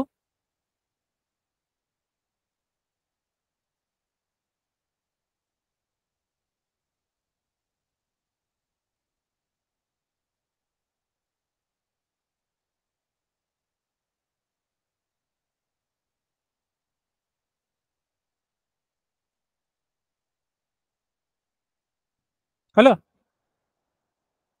দেখুন ঠিক করেছি নাকি দেখুন। হ্যাঁ স্যার ঠিক আছে, এটা বিদেশি পেন্সিল, শব্দ। ওকে? এখানে কিন্তু আবার পেনোসিল কিন্তু করতে যাবেন না, খবরদার। পেনোসিল কিন্তু আবার করতে যাবেন না, পেন্সিল। নয়ের শেষে কিন্তু আবার হসন্ত বসবে না। স্যার নয়ের পর ওটা হলো না কেন স্যার? না, পেনোসিল নয় তো, এটা পেন্সিল। পেন্সিল দুটো শব্দ একসঙ্গে যোগ হয়েছে।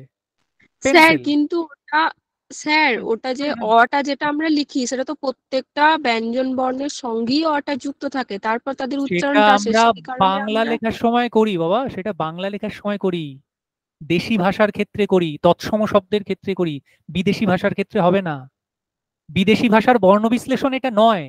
এই কারণে আপনারা দেখবেন সাধারণত বিদেশি ভাষার বর্ণ বিশ্লেষণ আসে না, কারণ এটাকে এটাকে বলা হয় প্রতিবর্ণীকরণ। প্রতিবর্ণীকরণ মানে কি? এটা PENCIL, সেটাকে বাংলায় লিখছি এইভাবে, পেন্সিলের কোনো বাংলা হয় না, সেটাকে আমরা বাংলায় প্রকাশ করছি, এই কারণে এর বর্ণ বিশ্লেষণও হয় না। এটা আমি করে দেখালাম আপনাদের, বুঝতে পেরেছেন? বিদেশি শব্দের বর্ণ বিশ্লেষণ হয় না, বর্ণ বিশ্লেষণ দেশি শব্দ, তৎসম এবং তদ্ভব শব্দের হয়, ঠিক আছে? সুতরাং বাংলার নিয়ম এইখানে খাটালে হবে না, ওটা বাংলা শব্দের জন্য। কেমন? হ্যাঁ স্যার। বোঝা গেল? এই কিন্তু যদি বলা হতো 7 দিন, তখন কি হবে? 7 দিন। দন্ত স যোগ আ যোগ ত যোগ অ দ যোগ হর্ষ ই যোগ দন্ত ন। Stop stop stop stop stop. হর্ষই বলে আজ পর্যন্ত বাংলা ধ্বনিমালায় কোনো কোনো বর্ণ নেই। রস্য, রস্য, রস্য। স্যার আমি বললাম হস্র। না না না, ছোট হস্র, রস্য, রস্য, রস্য, রস্য। 10 বার করে রোজ উচ্চারণ করবেন, ইন্টারভিউ বোর্ডে ওটা শুনেই বার করে দেবে। রস্য ই দীর্ঘ ই, রস্য উ দীর্ঘ উ, পরিষ্কার যেন উচ্চারণ হয়। রস্য ই, কারণ হর্ষবর্ণ বলে কিছু হয় না। বাংলা বর্ণমালার ধ্বনি আর বর্ণ যাই বলুন না কেন, সেটা হচ্ছে দুভাগে বিভক্ত, মানে স্বর 2 ভাগে বিভক্ত, রস্য স্বর এবং দীর্ঘস্বর। রস্য মানে ছোট, যে স্বর উচ্চারণ করতে ছোট অর্থাৎ কম সময় লাগে তাকে বলা হয় রস্য স্বর, আর যে স্বর উচ্চারণ করতে বেশি সময় লাগে তাকে বলে দীর্ঘস্বর। স্যার হর্ষই হবে না স্যার? হর্ষ বলে কিছু নেই বাবা, রস্য এটা সঠিক উচ্চারণ, রস্য লিখে নিন, রস্য। আমরা পড়েছিলাম যে স্যার হর্ষ স্বর আর দীর্ঘস্বর। কোথাও নেই, আপনি ভুল পড়েছেন, কোথাও নেই। আচ্ছা এটার কি প্রমাণ দিতে হবে? চলুন এটারও প্রমাণ দিয়ে দিচ্ছি। আমি একটুখানি প্রেজেন্টেশনটা বন্ধ করছি, একটা দারুণ প্রমাণ দিচ্ছি যেটা আমরা খুব ছোটবেলায় পড়েছিলাম কিন্তু ভুলে গেছি এখন। প্রেজেন্টেশনটা একটু বন্ধ করছি, আমি বইটা ডাউনলোড করে নিয়ে আপনাদের প্রমাণ দিয়ে দিচ্ছি।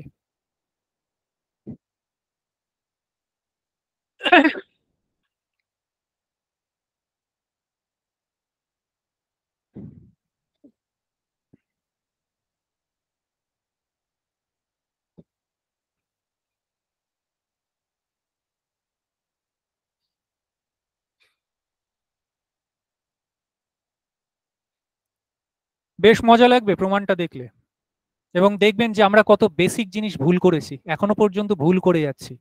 ইভেন বহু স্যার ম্যাডামও আছে ক্লাসে গিয়ে ভুল করেন, পড়ানোর সময় এই একই ভুল উচ্চারণে পড়ান আমাদের।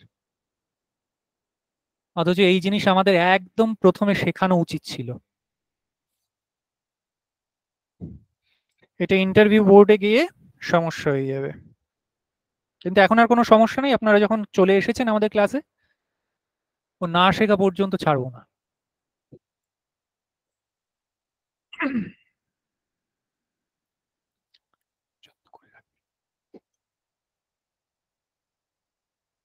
খুব মূল্যবান একটা বই আপনাদের সঙ্গে শেয়ার করে দিচ্ছি। বইটা যতদিন সম্ভব, মানে যে কদিন বাংলা পড়বেন বা পড়াবেন, বইটা যত্ন করে রাখবেন। সাংঘাতিক একটা মূল্যবান বই, যে বইটা সাধারণত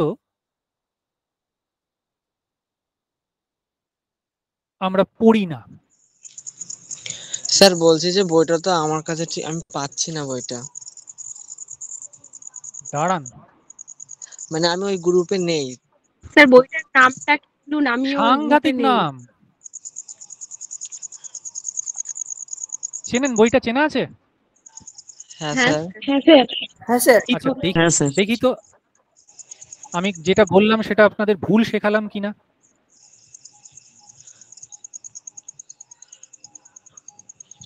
কি লেখা আছে? রস্বই দীর্ঘই। হর্ষ বলে কিছু লেখা আছে? না। কোনো কালেই লেখা ছিল না। সুতরাং যদি আমরা বলে থাকি, পড়ে থাকি, শিখে থাকি, সেটা ভুল। আর একটা মজার জিনিস দেখাচ্ছি, যেটা ম্যাক্সিমাম 90% স্যার এটা হয় ফলা তো রস্য। হয়ের উচ্চারণটা তাহলে আসবে না। রস্য, রফলা যখন হয় সেটা র, রস্য। স্যার র, আমাদের স্যারগুলো ওভাবেই শিখিয়েছে, বুঝলেন? হর্ষ নয়, রস্য। স্যার তাহলে হয়ের উচ্চারণটা আসবে এটা না। হচ্ছে রি, রি। আমার হৃদয়, রি। এটা রফলা, ওটা রিকার। আমার হৃদয়, এটা হ্রদ, ওটা হৃদয়, ওটা রিকার। স্যার বলছি যেটাকে আমরা এইভাবে শিখেছিলাম, আমরা যেটাকে স্যার এইভাবে বলছি শিখেছিলাম। হয়ের উচ্চারণটা তাহলে হবে না। না, রস্য। হয়ের উচ্চারণ এখানে হয়, এখানে হয়, এখানে হয় হয়ের উচ্চারণ। স্যার ওই আগে শুনে নিন, আগে শুনে নিন, পুরোটাকে শুনে নিন। হৃদয় বলছেন, সেটা আমরা তো হৃদয়ও বলি, হৃদয়ও বলি, দুটোই তো বলি। না, ভুল বলেন তো, ভুল তো। তার জন্যই তো এখানে আসে। আমি তো প্রথমেই বললাম, ব্যাকরণ যা রয়েছে সেগুলো বাজারের বইতে পাওয়া যায়, কিন্তু এইটা পাওয়া যাবে না, এটা কোনো বইতে শেখানো থাকে না। এটা বহু আগে বলা হয়েছিল, কিন্তু সেই জিনিস আমরা ভুলে গেছি। এই হচ্ছে হৃদয়। হয়ের উচ্চারণ হবে, রিকারের উচ্চারণ হবে, কারণ রিকারটা পুরোপুরি ভাবে ইয়ে নয়, কি বলে, স্বরধ্বনি নয়। কিন্তু যখন আমরা রস্য দেব, এই রফলাটা এখানে মুখ্য হয়ে যাবে, তখন হবে হ্রদ। তখন হ্রদ হয় না, হ্রদ, রস্য। বোঝা গেল? কেবলমাত্র কি হয়ের এই সঙ্গে হচ্ছে বসলে তখন রয়ের উচ্চারণ হয়? রস্য, হ্যাঁ। এই উচ্চারণটাই তো বিশেষ উচ্চারণ, এখানেই তো ভুলটা হয় আমাদের। আর একটা দেখুন মারাত্মক ভুল কোথায় আমরা করি। আমরা সবাই বলি মূর্ধন্য, বলি তো নাকি? সবাই বলি না, বেশিরভাগ মানুষজনই বলি মূর্ধন্য। মূর্ধন্য বলে কোনো শব্দ আজ পর্যন্ত আবিষ্কার হয়নি। শব্দটি হলো মূর্ধন্য ন। ভালো করে শিখে রাখুন, মূর্ধন্য ন এবং মূর্ধন্য স। মূর্ধন্যস্ব বলে কিছু নেই, মূর্ধন্য বলে কিছু নেই। মূর্ধন্য ন, মূর্ধন্য স, দন্ত স, দন্তেস্ব বলে কিছু হয় না। দন্ত স, তালব্য স, মূর্ধন্য স। যে স উচ্চারণ করতে গিয়ে মূর্ধার ব্যবহার হয় তাকে বলে মূর্ধন্য স।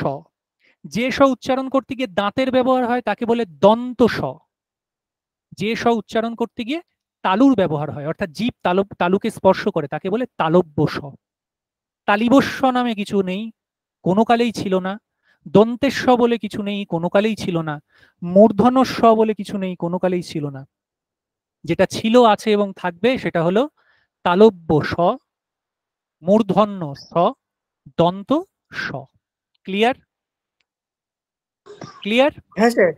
স্যার বলছিলাম আজকের পর আর ভুল উচ্চারণ হবে না তো? না স্যার। না স্যার। বেশ, হ্যাঁ বলুন বলুন। বলছি হয়ের সঙ্গে র যুক্ত হয়েছে বলে কি র এর উচ্চারণ হচ্ছে? হয়ের সঙ্গে র আমরা তো উচ্চারণ অন্য হয়েছে জায়গায় বলে পড়েছি। নয়, বিশেষ করে এই হয়ের সঙ্গে র এর যে উচ্চারণটা সেটা র দিয়ে হয়, সেটা হর হয় না। সেটাই জিজ্ঞেস করছি, শুধুমাত্র হয়ের ক্ষেত্রে, শুধুমাত্র অন্য হয়ের ক্ষেত্রে হবে না, ক্ষেত্রেই, তাই তো? হ্যাঁ শুধুমাত্র হয়ের ক্ষেত্রেই। কারণ হয়ের সঙ্গে হয়ের এই উচ্চারণটা কনফিউশন হয়ে যায়, হয়ের সঙ্গে রি দিয়েও র থাকে এবং রিকার দিয়েও থাকে এবং রফলা দিয়েও থাকে, এবং দুটোরই উচ্চারণ র, কিন্তু একটার উচ্চারণ র যেটা রিকার হৃদয়, এবং একটার উচ্চারণ হচ্ছে রফলা রস্য, হরস্য নয়, রাইট? যে কারণে এই ঋত্বিক রোশনের সিনেমা আপনারা দেখেছেন? ঋত্বিক রোশন হ্যাঁ স্যার। বানান কি লেখে ঋত্বিক? বানান এইচ, এইচ থেকে শুরু করে। কেন আর দিয়ে কেন শুরু করলো না? কারণ রিকার আছে, ঋত্বিক, এটা তো বানান। আমরা ঋষির ক্ষেত্রে তো রি দিয়ে শুরু করি। ওর সঙ্গে রিত রয়েছে, ঋত্বিকটা যখন করছে ও এইচ দিয়ে লেখে, এই রিকারের জন্য ওই হ যেটা করে ওটা ও উচ্চারণ লেখে ঋত্বিক, এইচ হ দিয়ে উচ্চারণ করে ঋত্বিক। ও ঋত্বিক বলে না, ও বলে ঋত্বিক। ওকে, হিন্দিতে যখন উচ্চারণটা হয় তখন হয় ঋত্বিক, এই কারণে ও এইচ দিয়ে উচ্চারণ করে। বোঝা গেল? এটা একটা উদাহরণ হতে পারে, মানে আমার কথায় বিশ্বাস না হলেও অন্তত ঋত্বিক রোশনের কথায় যদি বিশ্বাস হয়। আমরা বলি ঋত্বিক, আসলে ও উচ্চারণ করেছে ঋত্বিক। ঠিক আছে, এটা নিয়ে আর কোনো সমস্যা আছে নাকি দেখুন, তাহলে আজকেই এটা মিটিয়ে দেবো। ও আর একটা বানান, আর একটা ভুল বানান। এর উচ্চারণ কি?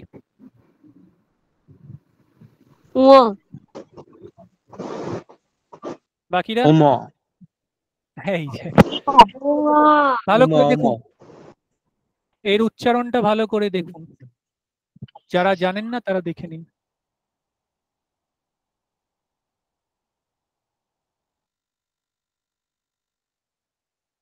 বোঝা গেল? উঁ, ম কোনো কোনো জায়গাতে নেই, উঁ উঁ, রাইট? হ্যাঁ স্যার। আর একটা ভুল উচ্চারণ যেটা করি, এটা ইয় ইয়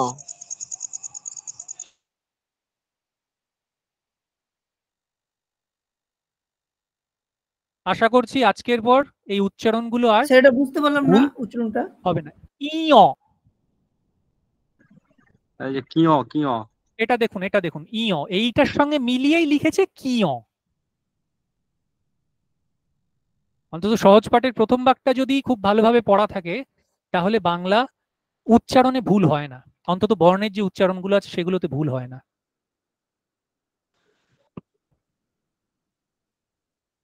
রাইট?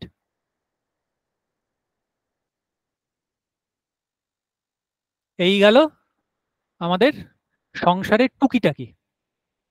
এখন আমরা আসল মুভিতে এখনো আসেনি, ট্রেলার চলছে এগুলো, কিন্তু মুভিতে আসার আগে ট্রেলারটা খুব ভালোভাবে আমাদের জেনে বুঝে নিতে হবে, নয়তো সমস্যা হবে। ঠিক আছে, আচ্ছা এবার আপনারা বলুন, এতক্ষণ পর্যন্ত যা পড়ালাম তাতে আপনারা কি বুঝতে পারেননি? কারণ সেটাই মুখ্য ব্যাপার। এখন আমরা বুঝলাম স্যার, আমরা অনেক কিছু ভুল পড়ি, আজকে ও শিখলাম। সামনে আরো আছে, সামনে আরো আছে, বলছি না এটা শুধু ট্রেলার চলছে, সামনে আরো আছে, কোনো চিন্তা নেই। আচ্ছা স্যার আপনি আমাদের ক্লাস তো করাবেন না, ম্যাম করাবেন? হ্যাঁ দেখে নি, ওটা দেখি কি রকম কি ক্লাস। স্যার আপনি করেন স্যার, হ্যাঁ আপনার ক্লাসটা খুব ইন্টারেস্ট লাগছে, এরকম কি মনটা স্যার অন্যদিকে যাচ্ছে না, শুধু আপনার ক্লাসে থাকছে, মানে আরো চলো ক্লাস ঠিক করে আছে, তাহলে অন্তত একটা গুণ আছে, শিক্ষক হওয়ার একটা গুণ তাহলে আছে। স্যার এই ক্লাসটা মানে একবারও মনটা অন্যদিকে একবারও যাচ্ছে না, অন্য অন্য ক্লাস করেছি। আচ্ছা বেশ, ইন্টারেস্টিং ক্লাস আজকে লাগলো। ঠিক আছে ঠিক আছে, কে অন্য ক্লাসের কোনো বলার দরকার নেই, আমার ক্লাস যে ভালো লাগছে সেটার জন্য অসংখ্য ধন্যবাদ, আপনারা এতটা সময় দিচ্ছেন। যদি ভালোই লেগে থাকে আর একটা গিফট দিচ্ছি, সন্ধি নিয়ে আমাদের স্যার বলুন বলুন বলুন। স্যার আপনার নামটা একটু বলেন। নাম দিয়ে আর কি হবে, আচ্ছা আগে সন্ধিটা বলে নি তারপর নাম দেবো। বাংলার মাস্টার বললেই হবে, চিনবে। তো সন্ধিটা বলি। ওকে। সন্ধি আমরা কিভাবে শিখেছি, মানে ধরুন আপনাকে বললাম সন্ধি শেখাতে, কিভাবে শেখাবেন? মুখে মুখে, কিন্তু খেলার ছলে। কিভাবে শিখবো সন্ধি?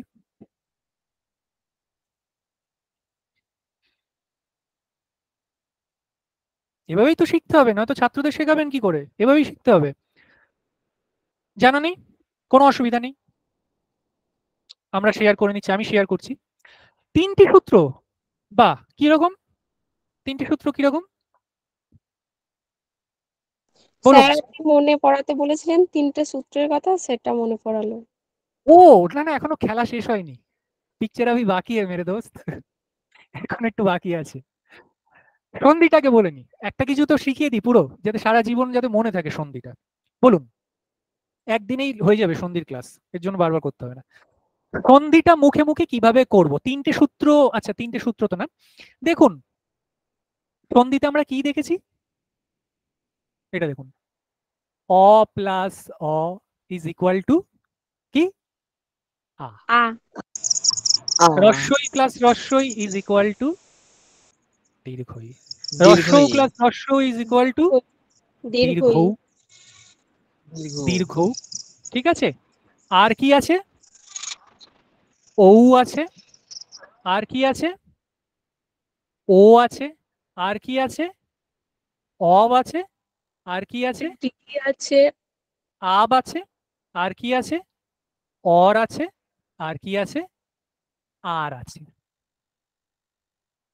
আ ই দীর্ঘ, ও ও ও ও, এ ওই, ও ও, ঠিক আছে। আচ্ছা এগুলো দেখে কিছু মনে পড়ছে? এগুলো দেখে কিছু মনে পড়ছে? এগুলো দেখে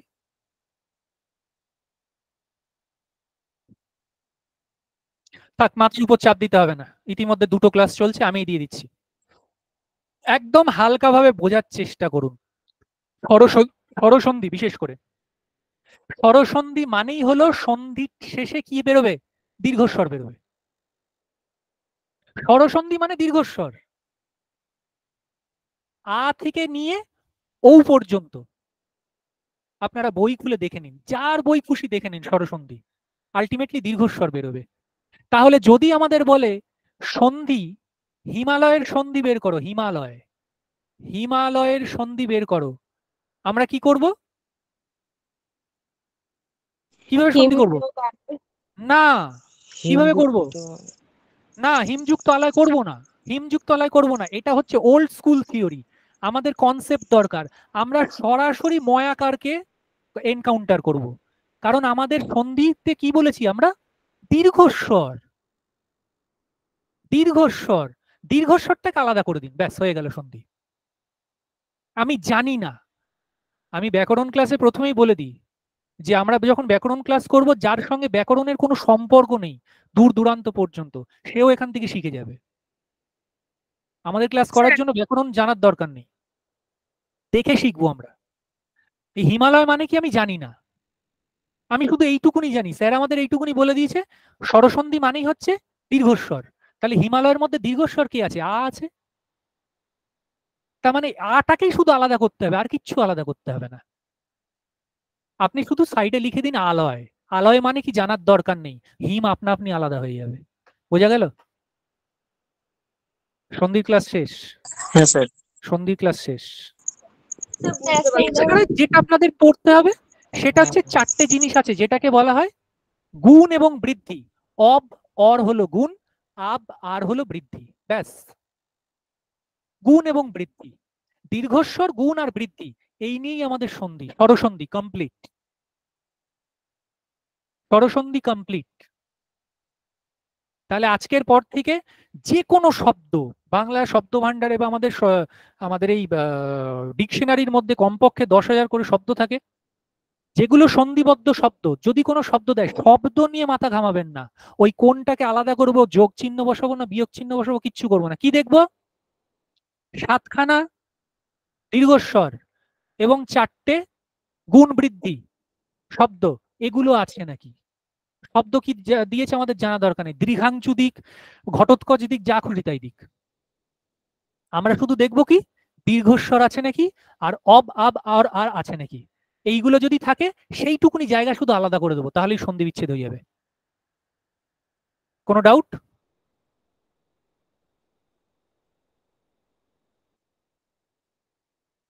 কোনো সন্দেহ আছে, প্রশ্ন আছে? এবার বলুন স্যার আরেকবার বলুন। যখনই আমরা কোনো, যেমন ধরুন ওই প্রথমে যারা বললো তারা অনেকটা ইয়ে হয়ে গেছে, যেমন ধরুন আমি যদি বলি, দেখুন এইগুলো পরীক্ষকরা দিয়ে ভাবে খুব জব্দ করলাম ছাত্রদের।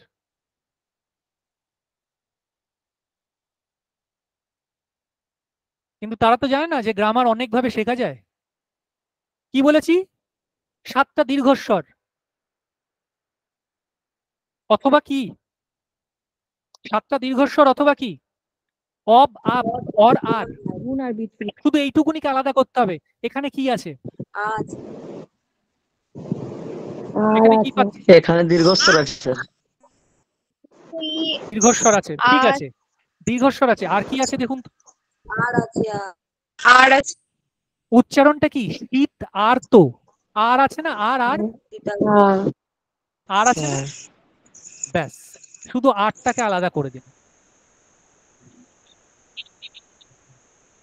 আটটাকে আলাদা করে দিন। এবার এই আটটাকে আলাদা করতে গিয়ে সন্ধির একটা নিয়ম আছে, কি? আর ইজ ইকুয়াল টু রি, আর ইজ ইকুয়াল টু রি। তাহলে আলাদা করলে কি হবে? আরের জায়গায় রি বসান, আরের জায়গায় রিদ বসান, রি। শীত যুক্ত ঋত, শীত যুক্ত ঋত। এই দেখুন উচ্চারণটা দেখুন, এটা তো আতো। আর এই যে রেফ, এই যে রেফ, রেফ চিহ্ন মানে কি? রেফ চিহ্ন মানে কি? র তয়ের আগে আছে না পরে আছে? তয়ের আগে। কারণ রেফ চিহ্নকে আজকের পর থেকে আমরা এই চিহ্ন দেখবো, এই চিহ্ন ধরবো। এই তীর মারছে মানে তয়ের আগে একটা র আছে, র। আর রফলা মানে তয়ের পরে আছে, তয়ের পরে আছে। রেফ মানে তয়ের আগে। তাহলে রেফ যদি তয়ের আগেই থাকে তাহলে আমার এই উচ্চারণটা কি হবে? আমি যদি উচ্চারণটা যদি মৌখিক উচ্চারণ হিসেবে করি তাহলে কি হবে? শীতার্ত হবে না? এরকম এরকম হবে না? আমি কি বলেছি? 7টা দীর্ঘস্বর এবং 4টে কি গুণ এবং বৃদ্ধির শব্দ, কি কি? অর আর অব আব, এগুলো যার মধ্যে থাকবে সেটাকে আলাদা করে দিতে হবে। তাহলে এখান থেকে কি আলাদা করছি? শীত যুক্ত আর্ত। এখন এই আর্তটা আলাদা করে দিলাম প্রথমে, এটা হচ্ছে ফার্স্ট স্টেপ। ফার্স্ট স্টেপের পরেই আমাদের সেকেন্ড স্টেপে চলে আসতে হবে। আর্তর কোনো আর মানে আর, আর এর কোনো বিকল্প কিছু আছে নাকি? আর এর বিকল্প ইজ ইকুয়াল টু কি? রি। সুতরাং শীত যুক্ত ঋত। এটা কিন্তু সন্ধি শেখার একদম লাস্ট স্টেজ। আপনাদের কনসেপ্ট ক্লিয়ার করার জন্য এটাকে আমি নিয়ে আসলাম এখানে।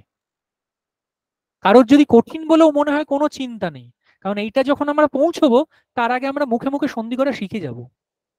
এটা একদম শেষ স্টেজ, বোঝা গেল?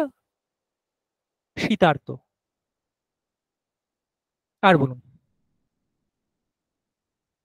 সন্ধির ক্লাস আমাদের একদিন লাগবে, একদিন হার্ডলি 2 দিন, মানে 2টো ক্লাস। তারপর আমরা দেখতেই পাবো, দেখে দেখে সন্ধি শিখবো, খাতা কলম লাগবে না, দেখে। ঠিক আছে, এই হলো ব্যাপার। এতক্ষণ পর্যন্ত যা পড়লাম বুঝতে কারোর কোনো অসুবিধা হচ্ছে? আমি যেভাবে কমিউনিকেট করছি অসুবিধা হচ্ছে? আমার কথা বোঝা যাচ্ছে পরিষ্কার?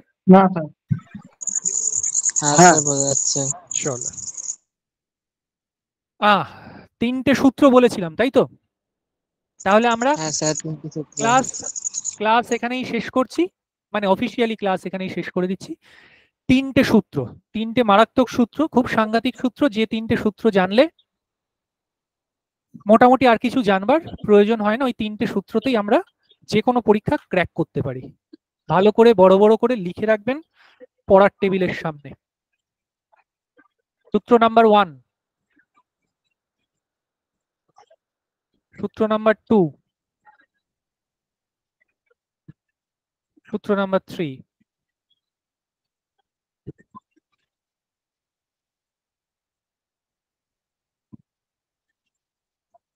বোঝা গেল? 3টে সূত্র। হ্যাঁ স্যার।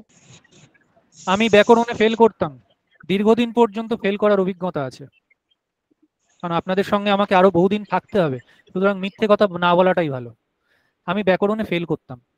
আপনাদের যদি মনে হয় আমার ব্যাকরণ ক্লাস করে যে স্যার ঠিকঠাক ব্যাকরণ শেখাচ্ছেন, তাহলে জানবেন যে সেই শেখানোর পেছনেই 3টে সূত্রর রহস্য আছে। এই 3টে সূত্রকে আমি অ্যাপ্লাই করেছি। Practice, practice, practice. আপনারাও যদি এই 3টে সূত্র অ্যাপ্লাই করেন, কালকে আমার জায়গায় হয়তো আপনারাও পড়াবেন। ওকে, ক্লাসে আপনারাই বেস্ট টিচার হবেন ব্যাকরণের, আর কিছু না। এই কারণেই ব্যাকরণ ইজ ইকুয়াল টু ম্যাথমেটিক্স, দুটোতেই প্র্যাকটিস দরকার। ঠিক আছে, চলো খুব ভালো করে পড়াশোনা করুন, তারপর সামনের ক্লাসে দেখা হবে।